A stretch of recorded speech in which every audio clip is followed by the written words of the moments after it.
방금 우리는 이 사랑에 대한 말씀을 읽어 보았습니다. 그런데 사랑에 대한 말씀을 본 것 치고는 여러분들 표정이 참 무서우십니다. 여러분 마음을 조금만 푸시고 편한 마음으로 좀 여유 있게 들으시면 좋을 것 같습니다. 지난 시간 우리는 이 13장의 말씀이 사랑이 최고다, 사랑이 대단하다, 사랑에 대한 찬가라기보다는 성령의 은사에 대한 이야기 중에서 우리가 이렇게 웃는 모습으로 들어주세요. 우리가 그것들로 경쟁할 게 아니라 이런 세상의 방식을 완전히 넘어서는 길로 가야 된다를 말하고 있다고 살펴보았습니다. 왜냐하면 이 세상은 도저히 사랑을 만들어낼 수가 없기 때문입니다. 세상에서 세상의 원리와 방식을 따라 아무리 잘해봐야 도달하는 게 무엇이냐면 잘해내는 것, 경쟁에서 1등하는 것이죠.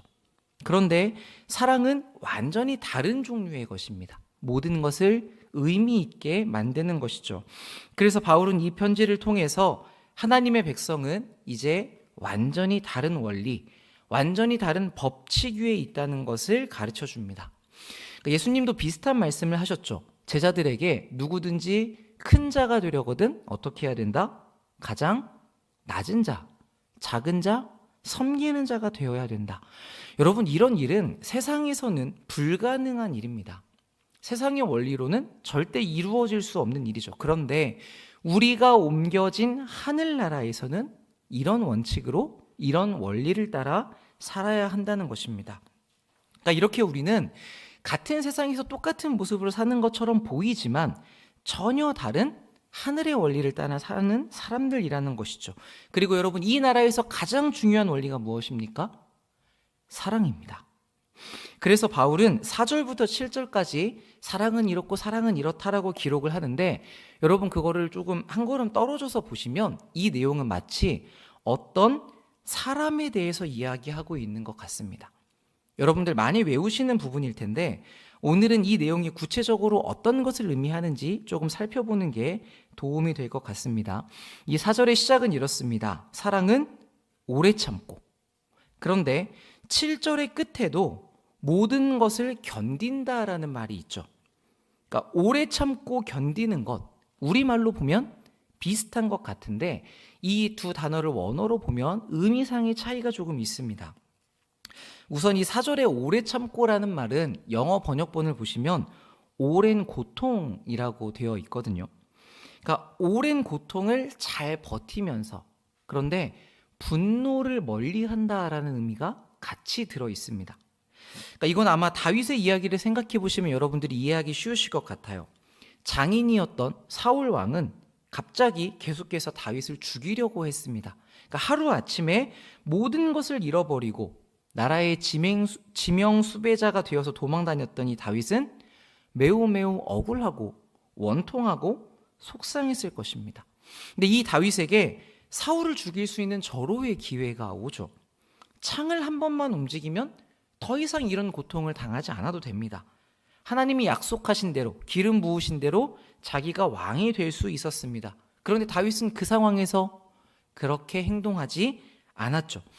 내가 원수를 파멸시킬 힘이 있었고 기회가 주어졌고 이제 그렇게 하면 더 이상 고통스럽지 않을 수 있는데 이걸 참으면서 그 오랜 고통을 견디는 일, 그러면서도 분노의 자신을 잠식시키지 않았던 게 바로 이 오래 참음이라고 할 수 있습니다. 그러니까 예수님도 우리에게 이 모습을 보여주셨죠.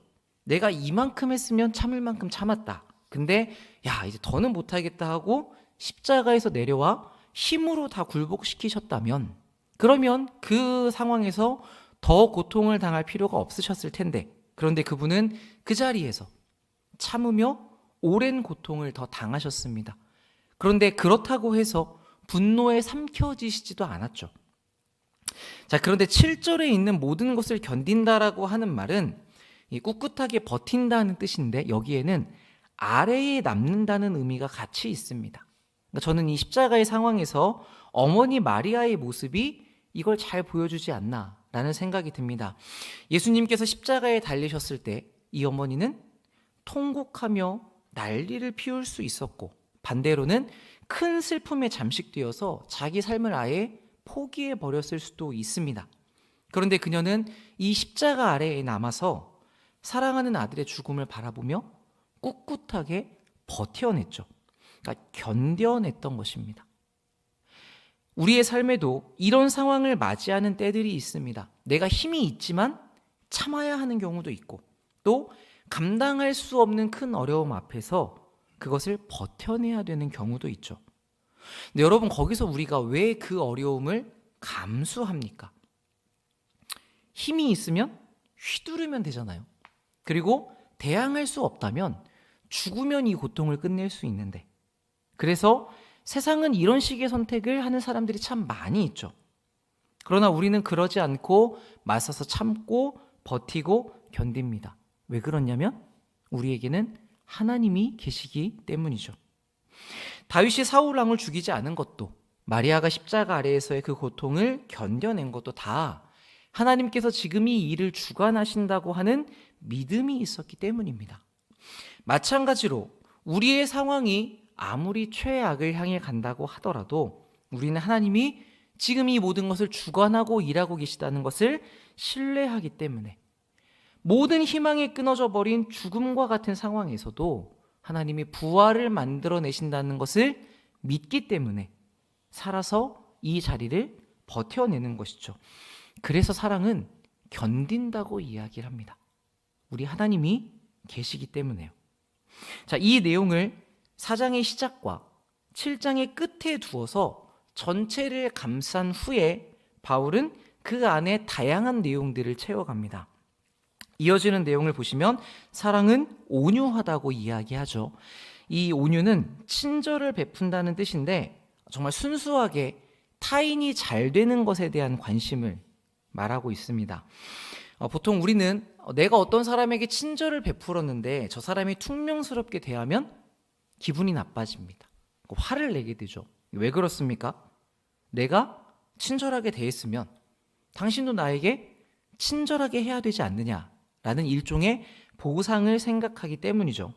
그런데 이것은 결국은 내가 친절을 베푸는 원인이 어디에 있는 겁니까? 나를 위한 것이죠. 나도 친절함을 받고자 해서. 그러니까 이런 경우는 우리가 사랑에서 비롯된 친절이라고 보기가 어렵습니다. 사랑은 저 사람이 잘 되기를 바라면서 친절을 베풀기 때문에 그 상황에서는 나를 위한 어떤 보상을 바라지 않는 것이죠. 그러니까 이렇게 생각해 보면 친절해 보이는 모양은 그렇게 중요한 것이 아닐 수 있습니다. 그러니까 우리는 대부분 어떤 사람이 나에게 친절하게 대해주기를 바랍니다. 속으로는 무슨 생각을 하든지 간에 일단 겉으로 친절하게 대해주면 좋죠. 왜냐하면 그게 내 기분을 좋게 만들어주니까요. 그런데 어떤 진실된 관계를 생각해 본다면 겉으로만 친절하고 마음에 독을 품고 있다면 사실은 이게 더 안 좋은 것이죠. 그래서 포장과 내용물 중에 무엇이 더 중요한가 하면 항상 내용이 더 우선이 됩니다. 물론 둘 다 좋다면 금상첨화이겠고 우린 이 두 가지를 같이 가져가기 위해서 노력해야겠지만 이게 쉽지 않으니까 우리는 일단은 상대방의 어떤 중심을, 내용을 이해하려고 하는 자세를 갖는 게 필요하죠. 반대로 자기를 살필 때에도 내가 친절하게 행동했는가, 내가 친절을 베풀었지만 그 사람을 향한 사랑으로부터 베푼 친절인가 하는 이 우리 안의 내용을 자꾸 점검해 볼 필요가 있습니다. 그런 일들이 우리 안에서 벌어져야 우리가 더 사랑에 가까워져 갈 수 있는 것이죠. 자, 그 뒤로부터는 바울의 표현이 바뀌게 됩니다. 여기서부터는 이제 사랑이 무엇을 하지 않는다라고 쓰고 있죠.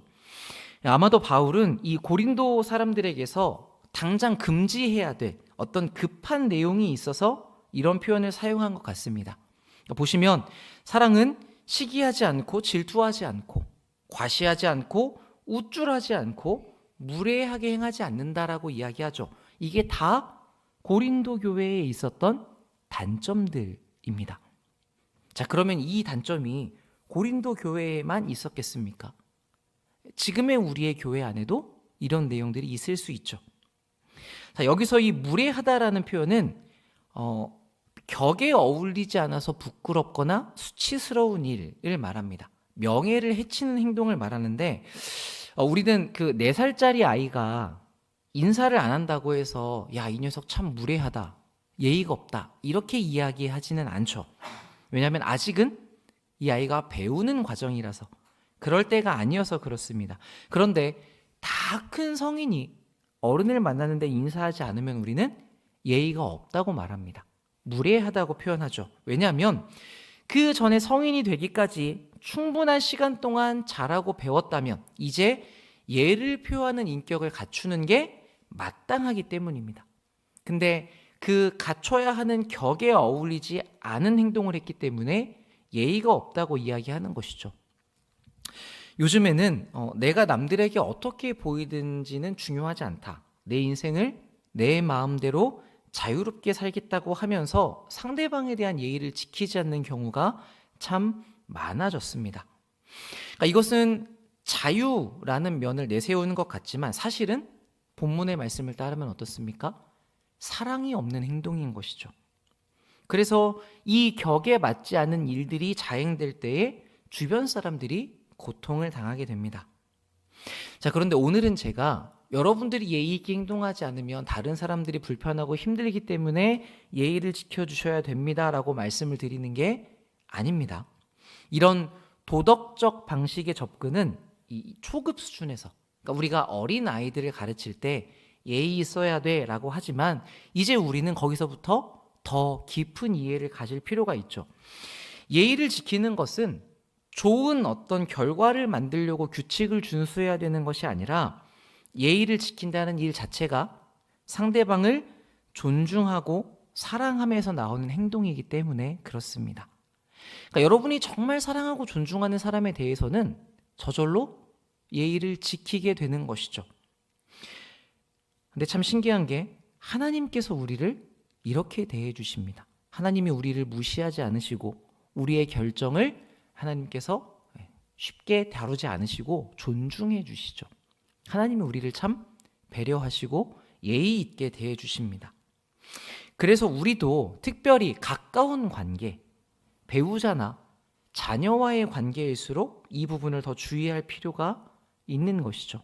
사랑은 상대를 존중하고 배려하며 예의를 지킵니다.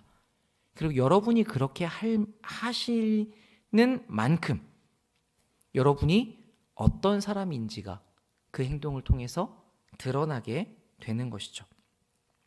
자, 다음으로 사랑은 자기의 유익을 구하지 않습니다. 그러니까 우리는 본능적으로 자기 중심적이고 자기 유익을 구합니다. 너를 위해서 하는 이야기야 라고 말을 하지만 사실 그 안에는 뭐가 담겨 있어요? 너가 이렇게 해야 내 마음이 편하다가 담겨 있죠. 그러니까 우리가 사랑으로 더 가까이 가기 위해서는 정말 이게 나를 위한 부분이 조금도 없는지를 살펴볼 필요가 있습니다. 그리고 내 유익을 포기하는 쪽으로 우리가 가는 게 필요하죠. 이게 사랑이 하는 행동이기 때문에 그렇습니다. 그리고 사실 이게 예수님이 가셨던 길이죠. 예수님이 사람이 되셔서 죽으시고 부활하신 그 모든 일은 다 예수님 자신을 위한 게 아니라 우리를 위한 일들이었지 않습니까? 그래서 예수님의 뒤를 따르는 우리들에게는 언제나 자기의 유익을 구하지 않는다는 이 방식이 중요한 원리가 됩니다. 자, 이어서 성내지 아니한다라는 표현은 우리가 지나치게 날카롭거나 화내지 않는다는 의미입니다. 그리고 악한 것을 생각하지 않는다는 이제 그 원어를 살펴보면 악을 장부에 기록하지 않는다라는 의미거든요. 그러니까 평소에 이렇게 품고 있지 않는다는 의미가 될 것 같습니다. 6절을 보시면 사랑은 불의를 기뻐하지 않고 진리와 함께 기뻐합니다. 잘못된 일을 기뻐하면 안 된다 정도는 여러분들이 이미 다 알고 계시죠. 그런데 조금 더 들어가 보면 누군가의 잘못을 우리가 지적하면서 상대적으로 내가 옳다는 생각에 즐거워하거나 높아지는 마음이 없는지도 살펴볼 필요가 있습니다. 왜냐하면 우리가 그런 마음이 있다면 불의를 기뻐하는 것에 포함될 수 있기 때문입니다. 그런데 우리가 다른 사람을 지적하면서 뭔가 마음이 좋다라고, 그러니까 내가 더 높다는 것을 상대적으로 느끼면서 좋아할 수 있는데, 여러분 그 잘못된 행동을 하는 사람이 우리가 사랑하는 사람이라고 생각하면 어떻습니까? 내가 그것을 기분 좋게 얘기할 수 없죠. 상대적으로 나는 잘하고 있어라고 여기기가 어렵죠. 그 사람이 잘못하고 있는 것이 지금 우리에게 아픔이고 슬픔이기 때문입니다. 그래서 사랑은 불의가 아니라 진리를 기뻐한다고 이야기합니다. 악행을 험담하기보다 그것을 바로 잡으실 하나님을 기뻐하는 것이죠. 자, 끝으로 7절입니다. 사랑은 모든 것을 참으며 모든 것을 믿으며 모든 것을 바라며 모든 것을 견딘다. 자, 여기서 참는다고 하는 말은 지붕을 덮는다는 의미를 가지고 있습니다. 우리 상자에 무엇을 다 넣고 그 위에 뚜껑을 딱 덮으면 어떻게 됩니까? 안에 있는 내용물이 완전히 보호가 되죠. 그러니까 이렇게 사랑은 어떤 잘못이나 실수를 덮어주고 넘어간다는 이야기입니다. 그 비밀이 새어나갈 틈이 없는 그런 신뢰를 주는 것이죠. 여러분이 만약에 다른 사람에게 이해하기 어려운 매우 큰 사고를 쳤다고 해봅시다. 그때 여러분의 마음이 매우 힘들 것이고 죄책감이 느껴질 텐데, 여러분 그때 누구에게로 가십니까? 이 사람은 내가 이 이야기를 털어놓더라도 아무에게도 말하지 않을 것이고, 그리고 나를 수용해 줄 것이기 때문에 내가 다 털어놓을 수 있다 할 만큼 신뢰하는 분이 있으십니까? 그런 분이 있다면 그분은 여러분을 참 사랑하는 분일 겁니다. 또 반대로 여러분이 누구에게 그런 사람이 되어주고 계시다면 여러분은 그 사람을 사랑하기 위해 많이 애쓰고 계시는 것이겠죠. 자, 그런데 우리는 세상에 완벽한 비밀이 없다는 것은 알고 있습니다. 그럼에도 유일한 예외가 있는데 그게 바로 하나님이시죠. 그래서 우리는 어디에서도 말하지 못하는 비밀을 하나님께는 다 쏟아놓습니다. 그리고 하나님은 이 모든 것을 다 받아주시고 들어주시고 참아주시죠.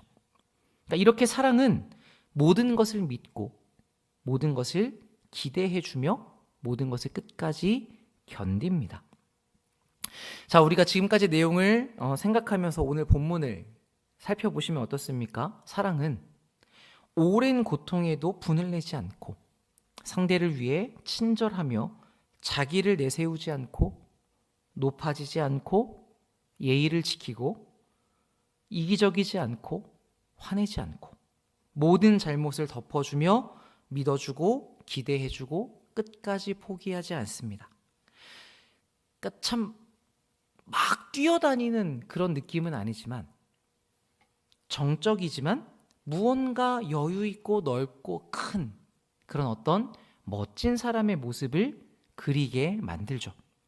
그래서 사랑은 무슨 사랑을 하는 행동이기 이전에 인격입니다. 됨됨이이고 그로부터 행동이 나가는 것이죠. 하나님은 우리가 이런 삶을 살 수 있는 나라에 우리를 두셨고 이렇게 살 수 있도록 만들어 두셨습니다. 그렇지만 여러분 이 내용을 다 생각해 보면 사람이 대체 어떻게 이렇게 살 수 있는가 싶을 수 있죠. 그래서 예수님께서 이 땅에 직접 오셔서 그 삶이 어떤 삶인지에 대한 샘플을 보여주셨습니다. 제가 예전에 성경에서 하나님이라고 기록된 부분을 사랑이라고 바꾸어 읽으면 도움이 된다고 말씀드린 적이 있거든요.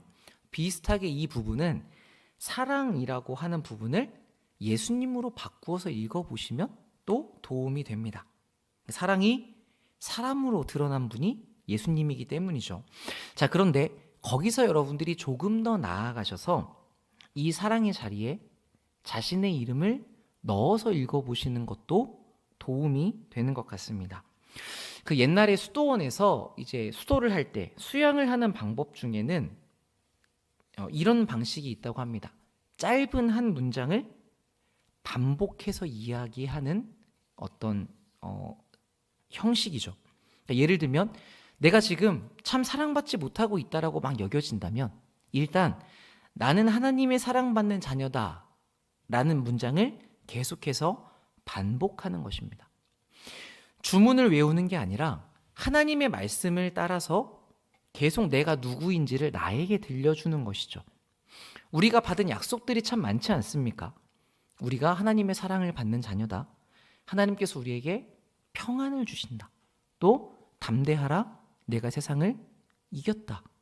구하라, 받을 것이니 너희의 기쁨이 충만할 것이다. 그러니까 이런 짧은 문장들을 여러분들이 가지고 계시면서 평소에 또는 우리의 마음이 그것과 반대로 흔들릴 때에 계속 반복하면서 자신에게 들려주면 별거 아닌 것 같은 이 짧은 진리가 우리의 마음과 생각을 잡아주는 것이죠. 성령님께서 그 진리의 말씀 중에 일하셔서 그래, 내가 하나님의 사랑을 받는 사람이지.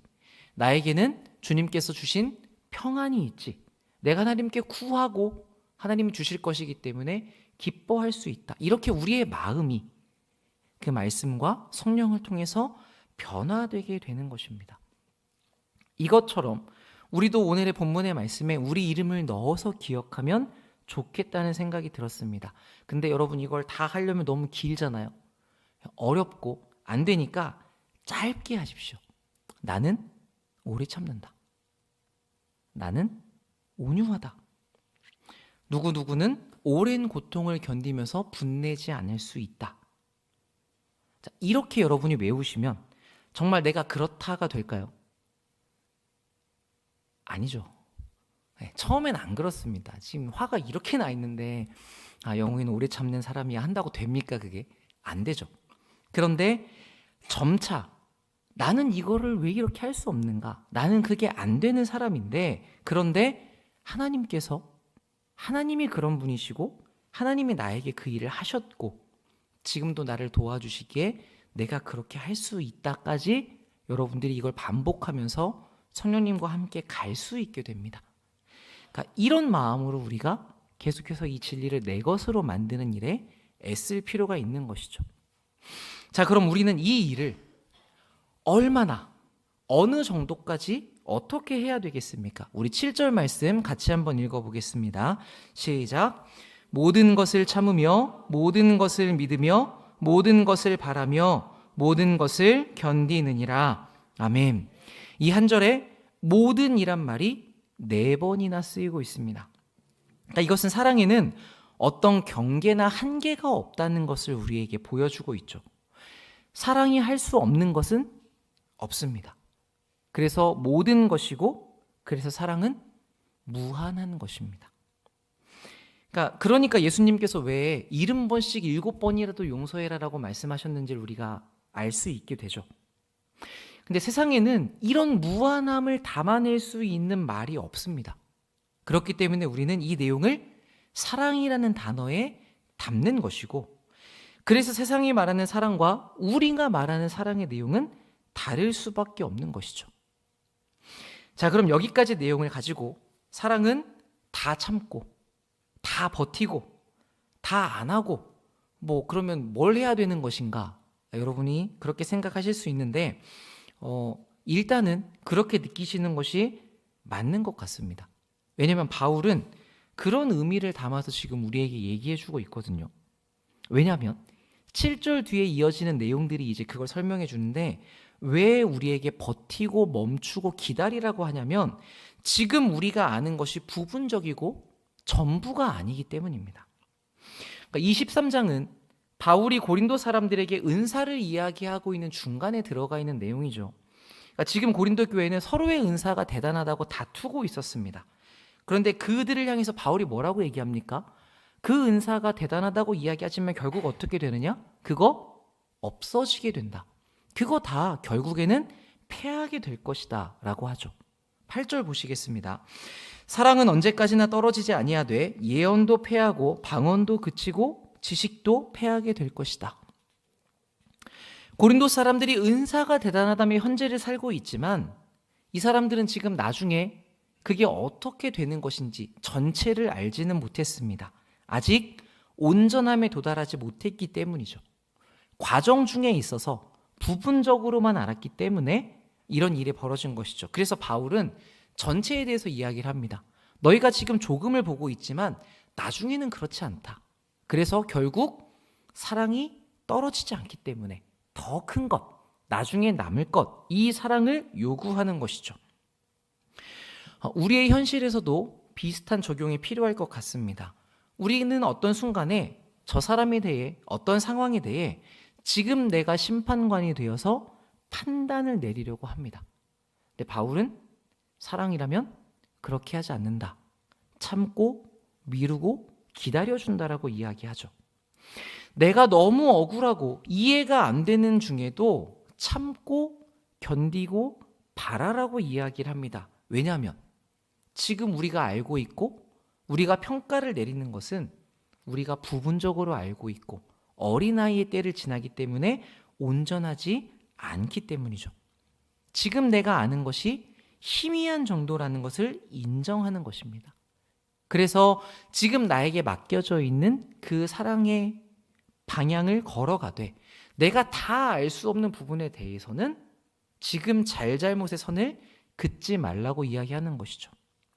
여러분들이 이제 꽤 오랜 인생을 사셨기 때문에 삶이 우리의 계산과 뜻대로 되지 않는다는 것을 너무나 잘 아시지 않습니까?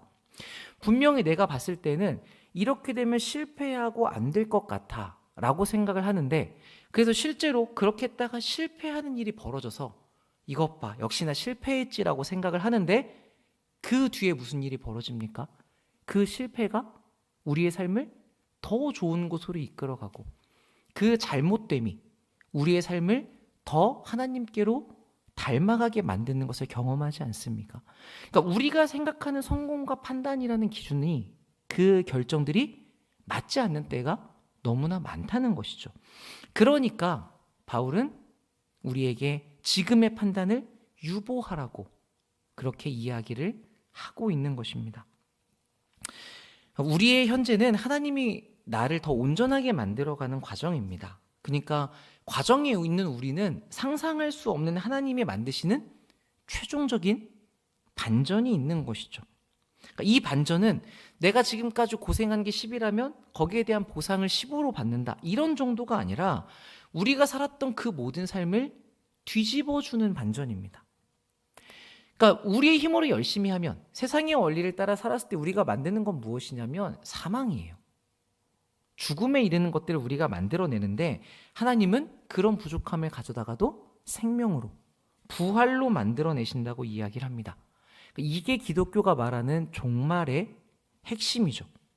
그러니까 우리는 종말론 하면 마지막 때에 무슨 일이 벌어지는가, 뭐 천군 천사가 어떻게 오고 무슨 일이 막 벌어질 것인가에 집중하지만, 사실 이 종말론의 핵심은 어떤 일이 벌어지느냐보다 그 모든 일을 하나님께서 반드시 선하게 성취해내신다에 있는 것이죠.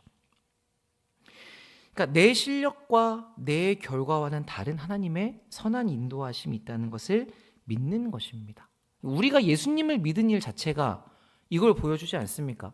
우린 다 이 자리에 끌려온 사람들이죠. 그러니까 바울은 그 하나님을 믿고 우리의 삶에서 사랑하라고 권면하는 것입니다. 여러분, 우리는 지금 왜 못 참고, 왜 급하고, 왜 그렇게 화내고, 왜 그렇게 시기하고 있습니까? 그때 여러분의 마음을 살펴보시면 두려워서 그렇습니다. 내가 가만히 있다가는 뺏길 것 같고, 손해볼 것 같고, 실패할 것 같아서, 그러면 내 인생이 망할 것 같아서 우리는 분내고 화내고 달려갑니다. 그런데 사랑은 우리가 그렇게 두려워하지 않아도 된다고 가르쳐 주는 것이죠. 하나님이 우리의 삶을 그렇게 두지 않기 때문에 우리가 승리가 보장되어 있다는 것을 확신하게 합니다. 요한 1서 4장 18절에는 이런 말씀이 있습니다. 사랑 안에 두려움이 없고 온전한 사랑이 두려움을 내쫓나니 두려움에는 형벌이 있기 때문이다. 두려워하는 자는 사랑 안에서 온전히 이루지 못하였다. 그러니까 우리의 마음을 두고 항상 이 사랑과 두려움이 영역의 싸움을 합니다. 두려울 때는 하나님의 사랑이 날 책임진다는 것을 우리가 믿지 못하는 것이죠. 반대로 이 사랑이 우리를 채우면 두려움이 쫓겨납니다. 그러니까 이 사랑은 우리에게 참 중요하죠. 우리는 먼저 하늘의 채움을 받아야, 그래야 보복하고 빼앗으려 하지 않고 사랑할 수 있게 됩니다. 그래서 사랑은 무언가 되게 행복한 감정, 뭔가 두근두근하는 설렘 이런 게 아니라 이 두려움이 가득한 치열한 현실마저도 하나님이 우리에게 승리로 마치게 하신다는 것을 신뢰함으로써 지금을 견뎌낼 수 있게 하는 죽음보다 강한 힘인 것이죠. 그렇기 때문에 우리는 이 사랑으로 모든 것을 참고 견딜 수 있습니다. 그래도 목사님, 이런 순간에 삶을 살아가는데 이런 것도 조금은 더 필요하지 않습니까? 라는 생각이 드는 순간에도 바울이 단호하게 이야기하죠. 오직 사랑만으로 모든 것이 가능하다. 여러분이 어떤 상황과 어떤 현실 위에 계시는지는 잘 모르겠지만 여러분이 이 내용을 꼭 기억하셨으면 좋겠습니다. 거기에서 망할까봐 두려워하며 자기의 삶을 증명해내고자 자랑하고 화내고 하지 않으셔도 됩니다. 그게 다가 아니라 하나님이 우리의 삶에 분명한 반전을 이루어내십니다. 낮은 삶에 있는 우리를 하나님이 반드시 높이시는 때가 옵니다. 그 완벽한 승리가 보장된 끝을 향해 가는 인생이기 때문에 여러분 지금의 판단을 하나님께로 미루시고 결국 완전하게 하나님께서 이루실 것을 신뢰하심으로써 기대하며 참고 배려하시면서 사랑하는 일에 여러분의 삶을 쏟아 부으실 수 있기를 바랍니다. 네, 그렇게 사랑이신 하나님께 가까워져 가시는 모든 주님의 백성들 되시기를 축복합니다.